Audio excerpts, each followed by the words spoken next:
नमस्कार, स्वागत आपका हरियाणा न्यूज 24 पर। मैं हूं प्रिंस रामा। हरियाणा प्रदेश में नई सरकार बनने के साथ मंत्री बनाए गए, शपथ ग्रहण हुआ और अब तमाम मंत्रियों को मंत्रालय सौंप दिए गए हैं। विभागों का बंटवारा हो चुका है। लेकिन विशेष बात करेंगे गब्बर यानी कि अनिल विज को लेकर, क्योंकि अनिल विज जिनको लेकर यह कयास लगाए जा रहे थे कि उनको इस बार नायब सैनी के साथ उप मुख्यमंत्री बनने का मौका मिलेगा, उनको जो इतनी पावर दी जाएगी, इतनी सरकार में कमान मिलेगी, इतना तवज्जो मिलेगा कि एक उप मुख्यमंत्री के लेवल पर अनिल विज का दर्जा होगा। लेकिन जो उम्मीदें लगाई जा रही थी, उन सभी उम्मीदों पर उस समय पानी फिर गया, जब ना तो अनिल विज को उप मुख्यमंत्री बनाया गया, ना ही उप मुख्यमंत्री के समान उनको कैबिनेट में मंत्रालय यानी कि विभाग सौंपे गए। अनिल विज को उम्मीद थी कि उनको गृह मंत्री एक बार फिर बनाया जाएगा, लेकिन इस बार गृह मंत्रालय, वित्त मंत्रालय जैसे बड़े और अहम विभाग, सभी डिपार्टमेंट नायब सैनी ने अपने पास रख लिए और अनिल विज को जो है कैबिनेट में शामिल होने के बाद ऊर्जा विभाग, परिवहन विभाग के साथ साथ श्रम विभाग यानी कि लेबर डिपार्टमेंट भी दिया गया है। ऐसे में अनिल विज, जिनको उम्मीद थी कि वो एक बार फिर गृह मंत्री बनेंगे, जनता से सीधा जुड़ाव होगा, जनता दरबार लगाएंगे, लोगों की समस्याएं सुनेंगे, अधिकारियों को हड़काएंगे, कार्रवाई करेंगे, गाज गिराएंगे, लेकिन ऐसा कुछ भी नहीं हो पाया। हालांकि अपने डिपार्टमेंट के लिहाज से, अपनी जिम्मेदारियों के लिहाज से वो जरूर एक्शन में आ चुके हैं, अपने जो है काम में जुट चुके हैं, अधिकारियों को भी हड़काते हुए, सस्पेंड करते हुए अपने उसी गब्बर अंदाज में नजर आ रहे हैं। लेकिन वो तवज्जो, वो महत्व और वो कद अब अनिल विज का भाजपा ने नहीं छोड़ा, नायब सैनी ने नहीं छोड़ा, जो पिछली सरकारों में देखने को मिल रहा था। हालांकि आपको बता दें कि अब कुछ राजनीतिक जानकारों का और लोगों का मानना है कि अनिल विज को जिस तरीके से मंत्रालय सौंपे गए हैं, जिन विभागों की जिम्मेवारियां सौंपी गई है, वो एक संतुलित कैबिनेट के आधार पर सौंपी गई है, यानी कि कैबिनेट के अंदर, मंत्रिमंडल के अंदर संतुलन बनाते हुए उनको ये जिम्मेवारियां सौंपी गई हैं, जो कि बिल्कुल सही है। लेकिन ज्यादातर लोगों का यह मानना है कि भाजपा ने अनिल विज को गृह मंत्रालय या फिर अन्य बड़े मंत्रालय ना देकर उनके पंख कतरने का काम कर दिया है, अनिल विज को जो है नीचे गिराने का काम कर दिया है, अनिल विज को दबाने का काम कर दिया। आपको बता दें कि इससे पहले की भाजपा सरकार में अनिल विज को गृह मंत्री बनने का मौका मिला था और उस समय उनके जनता दरबार के चलते वो पूरे हरियाणा प्रदेश में चर्चा का विषय बने रहते थे, सेंसेशन बने रहते थे, क्योंकि लोग हरियाणा के हर कोने से चलकर उनके दरबार में पहुंचते थे इस उम्मीद में कि उनको जो है कहीं भी अगर न्याय नहीं मिल रहा तो वहां जाने के बाद उनकी समस्या का समाधान जरूर होगा, उनकी समस्या का निपटारा और निदान जरूर होगा। और होता भी ऐसा ही था। एक समय ऐसा भी रहा कि जब भाजपा सरकार की, मनोहर लाल खट्टर की विरोध करने वाले, बुराई करने वाले, उनको जो है नीचा दिखाने वाले लोग भी अनिल विज यानी कि गब्बर के मुरीद थे, गब्बर की तारीफों के पुल बांधते नहीं थकते थे। ऐसे में कहा जा सकता है कि किसान आंदोलन के दौर में भी जहां भाजपा के नेताओं का गांव में घुसना, कहीं कार्यक्रम करना मुश्किल हो गया था, किसानों ने भाजपा के नाक में दम कर दिया था, तो वहीं किसान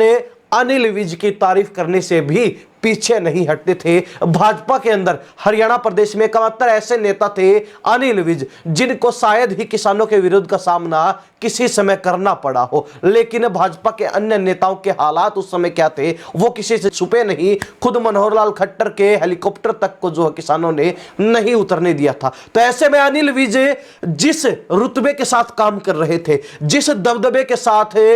काम कर रहे थे, वो मनोहर लाल खट्टर ही नहीं बल्कि अन्य वो नेता जिनको अनिल विज रास नहीं आ रहे थे, तो वो उनको रास नहीं आया। और हाईकमान के करीबी नेताओं को यह बात खटकती रही कि अनिल विज दिन ब दिन हरियाणा प्रदेश में काफी चर्चित होते जा रहे हैं, चर्चा का विषय बनते जा रहे हैं। पूरी भाजपा की तारीफ एक तरफ और अकेले अनिल विज का रुतबा एक तरफ देखने को मिलता था। तो ऐसे में बीजेपी ने उसी दबदबे रुतबे को कम करने के लिए, घटाने के लिए और अनिल विज के पंख कतरने के लिए इस बार उनको मंत्रिमंडल में शामिल जरूर किया, लेकिन उस हिसाब के, उस लिहाज के मंत्रालय उनको नहीं दिए, उनको वो जिम्मेवारियां नहीं सौंपी गई जिसकी उम्मीद हरियाणा प्रदेश की जनता और वो खुद लगाए बैठे थे। अब ऐसे में अनिल विज ने इस बार बगावत नहीं की, लेकिन इससे ठीक पहले वो लगातार सीएम पद के लिए दावा जरूर ठोक रहे थे और उनका जो विरोधी खेमा था, जो लगातार भाजपा के अंदर रहते हुए उनकी काट कर रहे थे, उनकी जड़ें खोदने का काम कर रहे थे,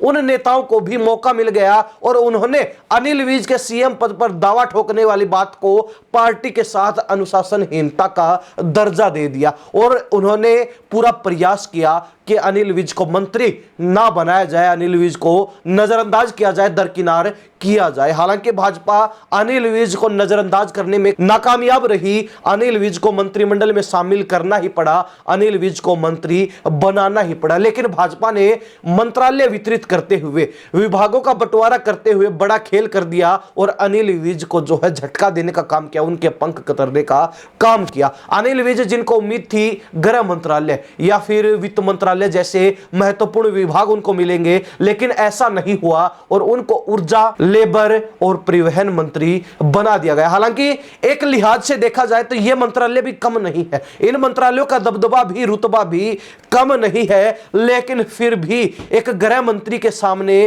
परिवहन मंत्री कोई मायने नहीं रखता, कोई खास महत्व नहीं रख पाता। और अनिल विज की एक बार फिर गृह मंत्री बनने की, उप मुख्यमंत्री के लेवल तक, दर्जे तक पहुंचने की इच्छा दबी ही रह गई। ना मंत्री बन पाए, ना उप मुख्यमंत्री का दर्जा मिल पाया और एक सामान्य मंत्री बनकर एक बार फिर सरकार का हिस्सा बन गए। अब जो है ज्यादातर लोगों का मानना है कि अनिल विज के पंख काटने का काम भाजपा ने कर दिया है, अनिल विज को दबाने का काम भाजपा ने कर दिया है। अनिल विज जो अपने अलग ही अंदाज में काम करते थे, ना वो किसी को बख्शते थे और ना ही अपनी पार्टी का भी लिहाज रखते थे, यानी कि गलत को गलत और सही को सही कहने का मादा रखते थे। और यही बात भाजपा को, भाजपा के नेताओं को और आला कमान को खटकती थी कि गलत चीज में अनिल विज अपनी ही पार्टी को, अपने ही नेताओं को भी बख्शने का काम नहीं करते। तो ऐसे में अनिल विज के उस दबदबे, उस रुतबे को घटाने के लिए, अनिल विज को दबाने के लिए बीजेपी ने उनको महत्वपूर्ण विभागों से दूर रखा और ऊर्जा, परिवहन के साथ साथ लेबर डिपार्टमेंट की जिम्मेदारी सौंप दी। अब हरियाणा प्रदेश की जनता इस बारे में क्या राय रखती? क्या वास्तव में भाजपा ने अनिल विज के पंख काटने का काम किया है, पंख कतरने का काम किया है, या फिर अनिल विज को जो विभाग सौंपे गए हैं वो बिल्कुल सही है, एक संतुलित कैबिनेट के आधार पर संतुलन बनाते हुए विभाग सौंपे गए, या फिर अनिल विज को गृह मंत्री एक बार फिर से बनाया जाना चाहिए था? और साथ ही आपकी इस बारे में क्या राय है? क्या अनिल विज नायब सैनी के बाद दूसरे नंबर के मंत्री बन चुके हैं? क्या वास्तव में एक उप मुख्यमंत्री के समान दर्जा अनिल विज को भाजपा ने दे दिया या फिर नहीं मिल पाया? अपनी राय कमेंट के माध्यम से जरूर लिख दीजिए। इन्हीं सब बातों के साथ में प्रिंस लांबा, हरियाणा न्यूज़ 24। नमस्कार, जय हिंद।